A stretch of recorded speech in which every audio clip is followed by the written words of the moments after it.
En el ruido de la vida, en la normalización de la violencia y la intransigencia del ser humano, las heridas de las víctimas y las amarguras de los abusadores se escabullen en los hogares y en las familias. Levanta propone un acercamiento integral, uno desde adentro, desde los lugares donde solamente Dios puede entrar. Conversemos.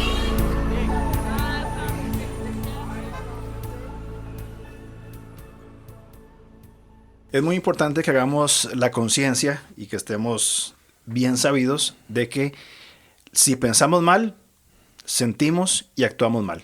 Y es el tema que vamos a conversar hoy en nuestro podcast con mi amigo, hermano, maestro Erwin. ¿Cómo estás? Totalmente de acuerdo con esa frase con la que estás empezando, mi estimado hermano. Si pensamos mal, sentimos y actuamos mal. Exacto. Estoy muy bien, gracias a Dios, y deseoso de ese tema tan interesante. Sí. Uh-huh. Sí, y es que es muy importante entender ese concepto. Luego de que Pablo dedicara 11 capítulos, nada más 11 capítulos sencillos de Romanos, ¿verdad? Sí. Entiéndase la ironía, ¿verdad? Sencillos, simples. Llega al así que del capítulo 12.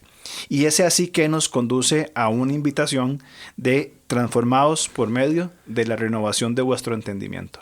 Y Pablo usaba mucho esta idea en diferentes cartas de cambiar la forma de pensar. Bien, ahora, la conversión, ¿verdad?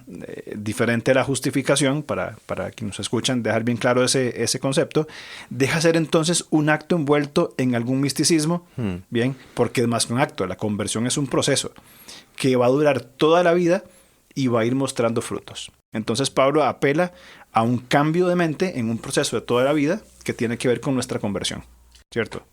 Sí, cierto. O sea, podríamos, por lo que Pablo está diciendo, así que, como estás señalando, reflexionar en cuanto a que los problemas del capítulo 1 es por una manera de pensar. Correcto. Una manera de pensar que sin Dios somos autosuficientes. Una manera de pensar de que son nuestros deseos los que van a imponer nuestro estilo de vida, etcétera, etcétera, ¿verdad? Claro, y llega a esa gran cumbre, ¿verdad?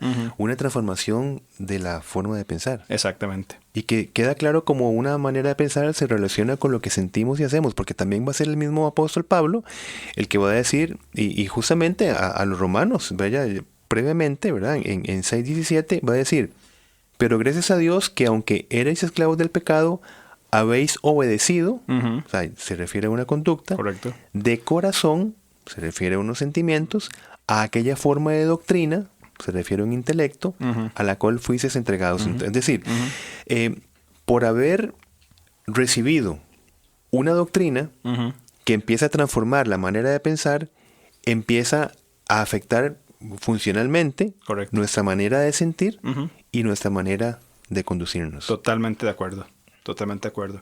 Y es claro ejemplo de lo que es la madurez emocional y espiritual. Vincular lo que vamos aprendiendo, la palabra de Dios, con la puesta en práctica, desde donde todas las cosas van a ser nuevas, ¿verdad? Vamos entendiendo quién es Dios, vamos entendiendo sobre nosotros mismos, sobre nuestro prójimo, sobre nuestra misión en el mundo. Y esto va construyendo una palabra que a mí me encanta, nuestra cosmovisión. Es decir, cómo interpretamos, cómo vivimos en el mundo, y esto nos hace libres de un pecado que es poco hablado, pero pienso que podríamos llamarlo pecado, el pecado de la ignorancia. No voluntaria, pero sí tal vez cuando se ignora en el sentido de buscar, ¿verdad?, quién es Dios y pues lo que podemos mencionar de esto, ¿verdad? Así que es importantísimo el concepto de la enseñanza para no caer en la ignorancia, que yo creo que es lo que menciona, si no me equivoco, ahora que se me ocurre, Hebreos 3 creo que habla sobre esto. Habla sobre la incredulidad, porque no escucharon. Sí, es lo que iba a acotar, que es interesante ver este sentido de la ignorancia como un estado volitivo, es decir, como un estado de la voluntad, porque va a decir Pablo que no tenemos excusa. ¿Verdad? Y justamente en Romanos el Dios se ha revelado, el Dios ha hablado. Exacto. Entonces, permanecer en ignorancia no es porque Dios no ha revelado su voluntad, el camino de transformación de la mente, en este caso, sino es porque aún habiéndolo revelado, si se continúa en ignorancia es por un estado de la voluntad. Hebreos 5. Tenemos mucho que decir, difícil de explicar, por cuanto se han vuelto perezosos a escuchar, debiendo ser ya maestros, seguir siendo necesidades de las cosas más elementales. Exactamente. Okay. Me parece muy bien entonces que dirijamos por ahí ese asunto de la ignorancia. Sí, muy exactamente. Bien. Y bueno, y por eso es que debemos orar por siervos de Dios que enseñen fielmente y con capacitación del Espíritu la palabra de Dios, ¿verdad? Correcto. Para que pues podamos entender esa relación entre una manera de pensar, una manera de sentir y una manera de conducirnos. Correcto. Y hay textos bíblicos, mi hermano, que son difíciles de contextualizar porque requieren de un profundo estudio del tiempo histórico desde el cual se escribieron. Del significado del idioma original, por ejemplo, de las costumbres culturales. Y cada vez que leemos textos difíciles de la Biblia, no podemos pues evitar saltarnos lo anterior e interpretarlo desde nuestra cosmovisión. ¿Por qué digo todo esto? Porque desde donde se concluyen guiones como la Biblia apoya la esclavitud, la Biblia apoya la opresión a las mujeres, Pablo escribía desde una mente machista. Exacto. Es decir, ¿por qué decimos esto? Porque el aparente problema es cuando leemos textos donde es Jehová el que directamente revela su voluntad y esta nos parece que favorece la desigualdad de la mujer. Nos parece. Sí. Y este énfasis es porque si nosotros pensamos que Dios está promoviendo algún tipo de desigualdad, como hablamos en el podcast anterior, empieza a desarrollarse una manera de pensar equivocada que da paso a una manera de sentir equivocada y a una conducta equivocada. Correcto. Totalmente de acuerdo, y es muy importante. Timothy Keller decía que en su biografía, él dice que para poder extraer las riquezas de la Escritura tenemos que trabajar duro. Es decir, lo que vos estabas diciendo, de que muchas veces para entender un pasaje, no lo entiendo, entonces tal vez Dios es machista. Hay que meterse y realmente trabajar duro y buscar entender el contexto cultural, los momentos, los tiempos y demás, ¿verdad? Sí. Por ejemplo, Levítico 12. Levítico 12, del 1 al 5, es un pasaje muy interesante. Habla sobre una mujer que daba luz. Sí. Y capítulos 13 y 14 habla sobre los leprosos. Entonces, va en esa línea de cómo tratar ciertas circunstancias. Entonces, obviamente, la lepra se trataba no con el conocimiento que tenemos hoy médico, de lo que, hasta el tipo de bacteria o de lo que fuera, ¿verdad? Sino que a lo que había en aquel momento, el sacerdote venía y hacía el trabajo que Dios le decía. Bueno, similar sucedía con una mujer, ¿verdad? Si la mujer concebía un varón, un hombrecito, era inmunda nada más 7 días. Sí. Hasta ahí todo bien, ¿verdad? Y luego al octavo el hijo se circuncidaba y debía permanecer por 33 días más en ese estado de purificación, no podía ir al templo y demás. Ahora, si se concebía a una hija, tenía una hija femenina, se consideraba inmunda no por 7 días, sino por el doble, por 2 semanas. Y además no se iba a purificar por 33, como se hacía con el varón, sino que se debería purificar por 66 días porque tuvo una niña. Qué interesante. Es decir, aquí, si nos detenemos aquí... Dios es machista. Exactamente. Porque, claro, porque fue Dios quien está dando ese estatuto de... Es palabra, Dios hablándole a Moisés. Exacto, qué interesante. No, ya te metiste en esto, desarrollarlo. Entonces. No, yo hice mi parte, ahora sí dijo, yo puse el problema, voy a resolverlo. No, porque me surge la pregunta de por qué esta diferenciación, ¿verdad? Claro. Digamos, desde mi punto de vista, ya en este momento... ¿Por qué la diferenciación entre un hombre y una mujer? Dios la estaba promoviendo. Esto es una base para algún tipo de diferenciación entre hombre y mujer, ¿verdad? Bueno, básicamente esta diferenciación se relacionaba con que la mujer nacida era menos que el hombre, ¿verdad? Había esta idea. Una idea cultural en ese momento. Una idea cultural. Sí. En aquel momento, en aquella... ¿cómo lo podemos llamar? Aquel reino naciente, porque estaban en el desierto, iban moviéndose, recién estaba el tabernáculo, todo esto. El pensamiento cultural es la mujer es menos que el hombre. Que eso es lo que se encontró Jesús en su tiempo. Se encontró y tuvo que enfrentarlo, ¿verdad? Este pensamiento desarrolló una fuerte hostilidad y menosprecio por las mujeres aún en tiempos de Jesús, como vos decías.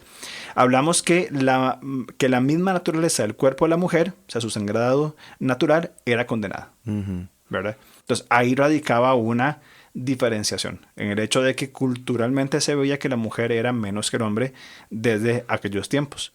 Inclusive, con lo que estás diciendo, yo te preguntaría, bueno, ¿y por qué esta diferencia de tiempo de purificación? Porque interesante el texto que pusiste, ¿verdad? Si nace una niña, resulta ser que tiene que purificarse el doble. Correcto. Es decir, no tener ninguna participación de los actos religiosos, el doble que un hombre. Ajá. ¿Por qué este tiempo de purificación diferenciado? Básicamente podemos pensar o entender que en el mundo antiguo se creía, y enfatizo la palabra creía, que el nacimiento de una niña afectaba más el cuerpo de la madre. Es decir, que si la mujer daba luz a una niña, sus afectaciones físicas iban a ser diferentes a las de un hombre, o sea, varón. Era una forma de pensar Una cultural. forma de pensar cultural. Okay. Evidentemente sabemos que no es así. Hay que tomar en cuenta que había mucha identificación de algunas deidades cananeas con el nacimiento, sus dioses, sus ritos y demás. Pero sobre esta, y aquí quiero enfatizar un concepto, sobre esta ignorancia cultural, el Señor revela el peligro de relacionar lo impuro con lo santo, ¿verdad? Mitos de nacimiento, por ejemplo, de nuestros abuelos y los primeros días de nacido del bebé, que si le daba hipo, tenían que ponerle, creo que era un hilo rojo o algo así en la frente. Me acuerdo 1000 historias de eso, ¿verdad? No, es que si nace bajo la luna, salen un montón, que eran creencias culturales. Sí, sí. Y nuestros abuelos vivieron bajo esa norma mucho tiempo, ¿cierto? Esa forma de pensar. Exactamente. Entonces, el texto de Levítico, puntualmente en cuanto a las mujeres, se debe a una forma de pensar de la cultura. Y el Señor dice, mantengamos claro lo que es puro y lo que es impuro. Esta cosmovisión, ¿verdad? Y histórico-cultural, entonces ya nos da una luz para entender por qué fue que el Señor transmitió a Moisés esta regulación diferenciada en la concepción. Ajá. Te digo, ya nos acerca. Sí, claro. O sea, porque es el Señor quien está diciendo, si la mujer concibe a una niña, entonces será el doble su tiempo de purificación o su tiempo de descanso. Ya nos da, claro, porque ese encuentro entre revelación y cultura es regulado desde la sabiduría y la paciencia del Señor, poniéndolo en que se entiende el término, ¿verdad? Cuando la revelación viene a como a incrustarse, ¿verdad? Que viene como a meterse dentro de una cultura de pecado, por la sabiduría del Señor, el proceso de concientización se va haciendo paulatino. Claro, no es de golpe. Progresivo. Como por ejemplo el mismo concepto de la Trinidad. Es decir, no vamos a pensar, por supuesto, que el pasaje de Génesis 1 se refiere a una revelación trinitaria de Dios, ¿verdad? Sino que fue dando progresivamente una revelación de su ser hasta la culminación de la luz del día, cuando llega Jesucristo, y va a decir, pues bueno, Dios Padre, Dios Hijo y Dios Espíritu Santo. Exacto. Y lo mismo sucede con esta diferenciación.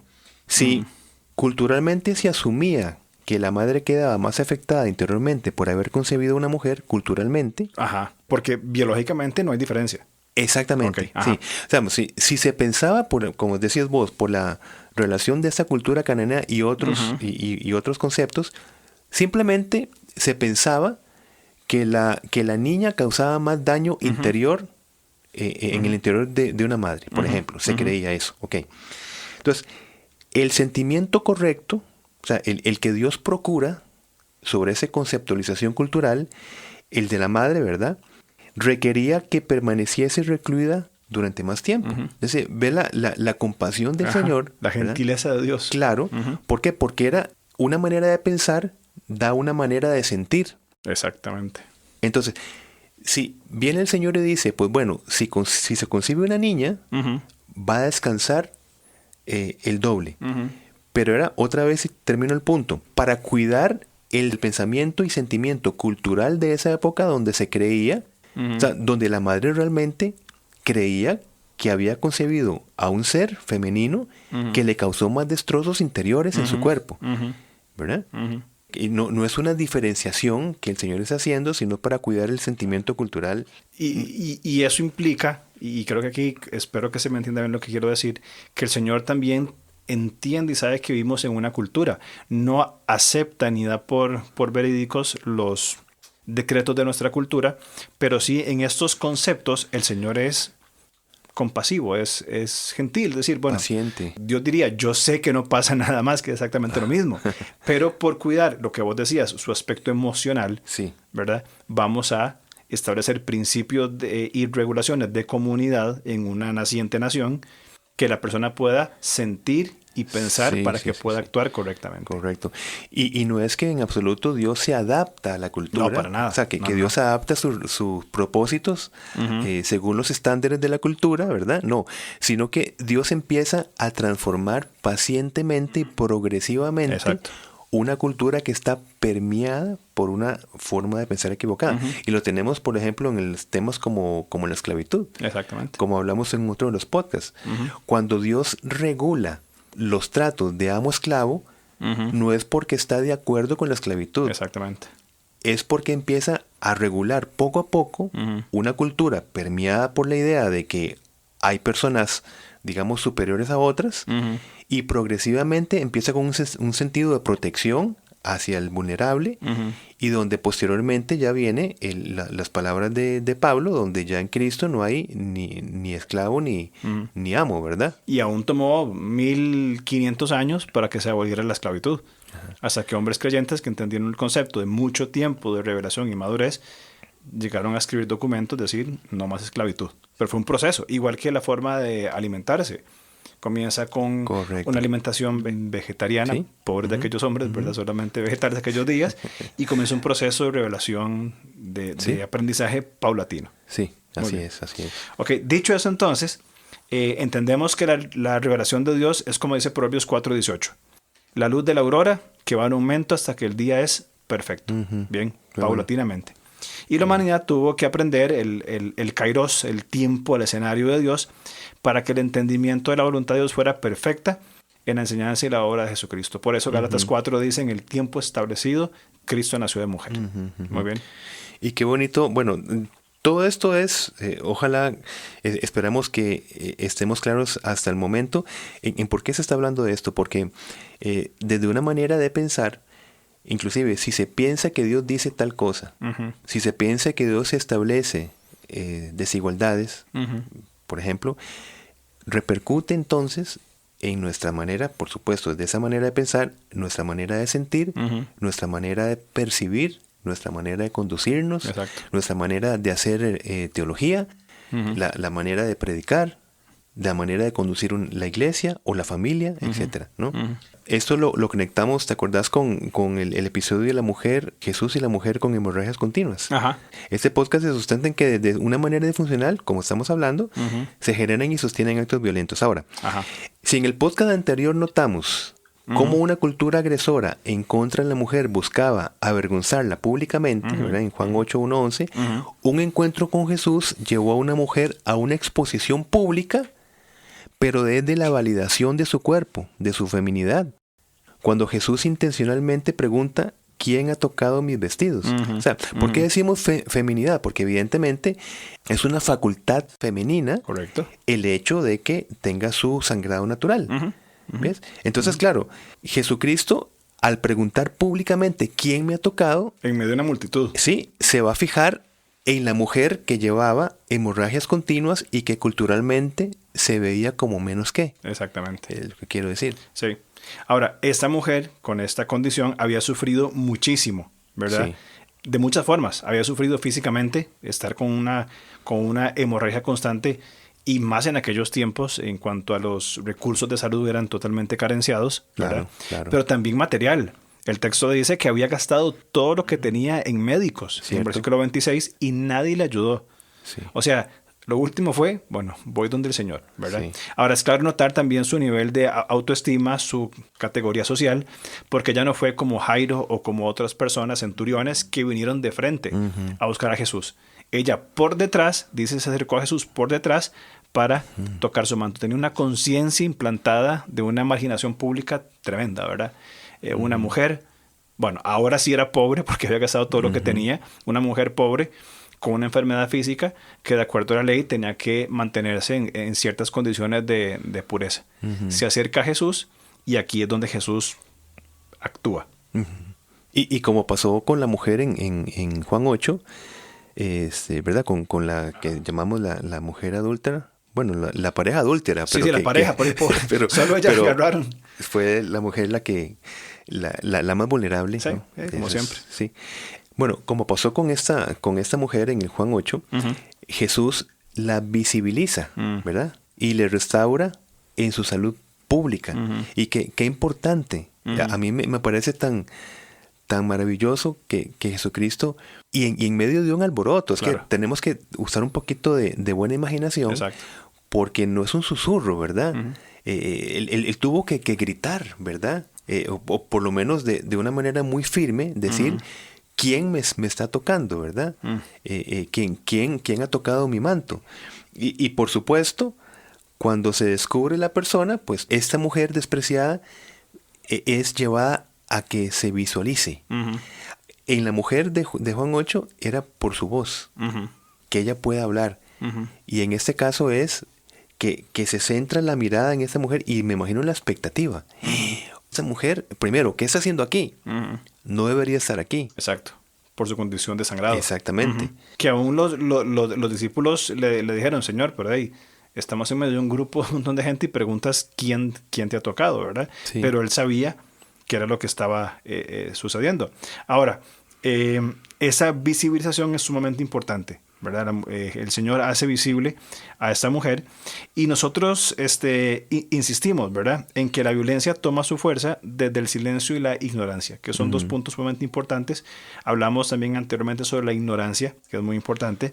Dios, desde la ejecución de su plan de salvación, valida la voz de la mujer. Bien, cuando María puede decir cómo será esto. En Lucas capítulo 1, cuando ella queda embarazada milagrosamente por la intervención de Dios, ella pregunta, bueno, ¿y cómo puede ser esto? Qué lindo eso. La respuesta no es, cállese y siéntese. La respuesta es, a usted no le interesa, sino que la respuesta es con un profundo amor. Incluso se le da el espacio para el ejercicio de su libertad. Bien, esto es lo que va a pasar, esto es lo que va a hacer. Y ella responde, hágase conmigo conforme a tu palabra. Una disposición voluntaria a ser un instrumento de Dios. Oh, sí, qué lindo esto, qué lindo realmente, viéndolo desde esa perspectiva. Estamos hablando de una revelación del plan salvífico. Exacto. Y donde viene todo desde la voluntad soberana de Dios, ¿verdad? Así van a ser las cosas, ¿verdad? Ese es el plan soberano. Y qué bonito esto que dices de que se le da el espacio a la voz en ese caso de la mujer de María, para que pueda expresarse y decir cómo será esto, ¿verdad? No es decir, quédese callada, no diga nada, y entonces viene nada más, usted va a saber que esto sucederá y listo. Es que la violencia hacia la mujer ha sido invisibilizada socialmente por toda una serie de ideas previas y prejuicios. Es decir, como decís vos, la violencia lo que hace es silenciar, invisibilizar, desaparecer a la persona vulnerable. Y es muy importante entonces, ya para ir dándole hacia el final de ese programa, es muy importante recordar el tema que estamos hablando. Si pensamos mal, sentimos y actuamos mal. En esos casos de dos mujeres, tanto la mujer del programa anterior, la mujer sorprendida en el acto de adulterio, tanto con esta mujer con una hemorragia de sangre continua, pobre, habiendo perdido toda esperanza, aún con la misma María, ¿verdad? Es importante la palabra de Dios que es implantada en la mente de estas personas para que sepan responder desde su condición. Es decir, una mujer sorprendida en adulterio, una mujer enferma, una mujer que se estaba por casar y de pronto está embarazada por obra de Dios. O sea, las coloca en condiciones de vulnerabilidad, no sé si decir extrema, pero altamente vulnerables en una sociedad que pensaba que las mujeres eran menos que los hombres, por todo el aspecto cultural. Sí. En estos tres casos puntuales, la intervención de Jesús es, voy a poner en la mente de esas personas la verdad para que sientan y entonces respondan correctamente. Sería interesantísimo poder tener conversaciones con estas mujeres, ¿verdad? Y preguntarles qué fue lo que sentiste, cómo fue tu vida después de esto, cómo vivió esta mujer libre de las hemorragias, cómo vivió la mujer de Juan capítulo 8, o sea, cómo siguió su vida, cuál era su concepto de Dios, cómo fue plena, cómo fue visibilizada. Entonces, es muy importante volver al punto de lo importante de pensar de acuerdo a la cosmovisión que Dios ha diseñado para sentir y entonces actuar correctamente. Pero muchas veces creo que queremos nosotros ir directamente al actuar. Como vos usás la frase muchas veces desde adentro, ¿verdad? Desde abajo y desde adentro. Usas mucho esa expresión de entrar lo más profundo para que después salga naturalmente. Creo que va mucho por esa línea. Esa pregunta que estás lanzando, ¿verdad? ¿Cómo sería con... También es bonito pensarla en cómo sería si esta actitud de Cristo se reproduce hoy. Uh-huh. Es decir, procurar darle voz al vulnerable, uh-huh, y procurar la visibilidad del vulnerable, uh-huh, como hizo Jesucristo, y entonces así vamos reproduciendo el modelaje que Jesucristo dejó, porque no es una anécdota. Exacto. Lo que nosotros vimos no es un pasaje anecdótico, es un modelo. Exactamente. Y es un modelo de reproducción. Uh-huh. Y para eso somos llamados y capacitados para imitar a Cristo. Exactamente. Y ese es el modelo que yo creo y lo que yo insisto, y venga lo que venga, creo que va a ser de morir con esta idea de que la iglesia tiene que imitar esos modelos. La iglesia hoy en el siglo XXI, en la Costa Rica siglo XXI, debe aprender esos principios transferibles del modelo de Jesús y aplicarlos hoy en iglesia. Uh-huh. Pero lamentablemente, y creo que lo puedo decir con toda propiedad de conocimiento, usualmente el trato a ese tipo de personas en estado de vulnerabilidad es de abuso, uh-huh, es de menosprecio, es de mantenerlas en silencio, sí, y hacer que el show continúe. Y esto evidentemente no es el modelo que el Señor Jesús hizo. No Exacto. Pretendo decir que nuestra iglesia es perfecta, porque no lo es, pero si tan solo, como vos decías, nos dispusiéramos a comenzar a caminar en esos modelos, uh-huh, de sensibilidad, de dar el valor que Dios le da a las personas y que las entiendan, creo que podríamos estar hablando de dinámicas de iglesia muy distintas a las que lamentablemente se ven en ciertos lugares, o que otras pues vamos por otra dirección. Sí, pues bueno, esta validación de las necesidades en este caso de la feminidad en la historia que estamos dando, es uno de los valores del reino de Dios, uh-huh, la dignidad que Jesús mostró socialmente y que nos llama a seguir mostrando constantemente, y validándolo desde los modelos familiares, porque uh-huh, si nuestras hijas, en este caso, o personas vulnerables, encuentran en la familia esos primeros espacios de validación, de modelaje, entonces va a ser, le estamos dando armas para que también nuestras hijas, en el caso femenino, ¿no? Uh-huh, puedan primero reconocer su validación desde su hogar y que sepan diferenciar cuando esta validación no se cumple en otros contextos. Correcto. Entonces, desde allí ya las capacitamos y las potenciamos. Empezamos en casa, continuamos en iglesia, en la comunidad, en cada lugar. Sí. Muy bien, creo que es un buen tema. Lo dejamos aquí y te propongo para la próxima semana que entremos un poco más en el ciclo de la violencia y que podamos hablar de cuáles son las consecuencias de la violencia en la víctima. ¿Qué le pasa a una víctima que está en el proceso del ciclo de la violencia? Qué interesante. Porque hemos hablado del ciclo de la violencia, ajá, pero ahora propones las consecuencias. Exactamente. Muy buenísimo, okay, buenísimo. Entonces hablamos la otra semana. Si Dios lo permite. Perfecto, claro que nos sí. vemos. Chao. Muchas gracias. Gracias por escucharnos. Estamos listos para seguir conversando a través de nuestras redes sociales. En Instagram, búsquenos como @levantacr. En Facebook, como LevantaCR. O contáctenos al correo alonso@levantacr.org.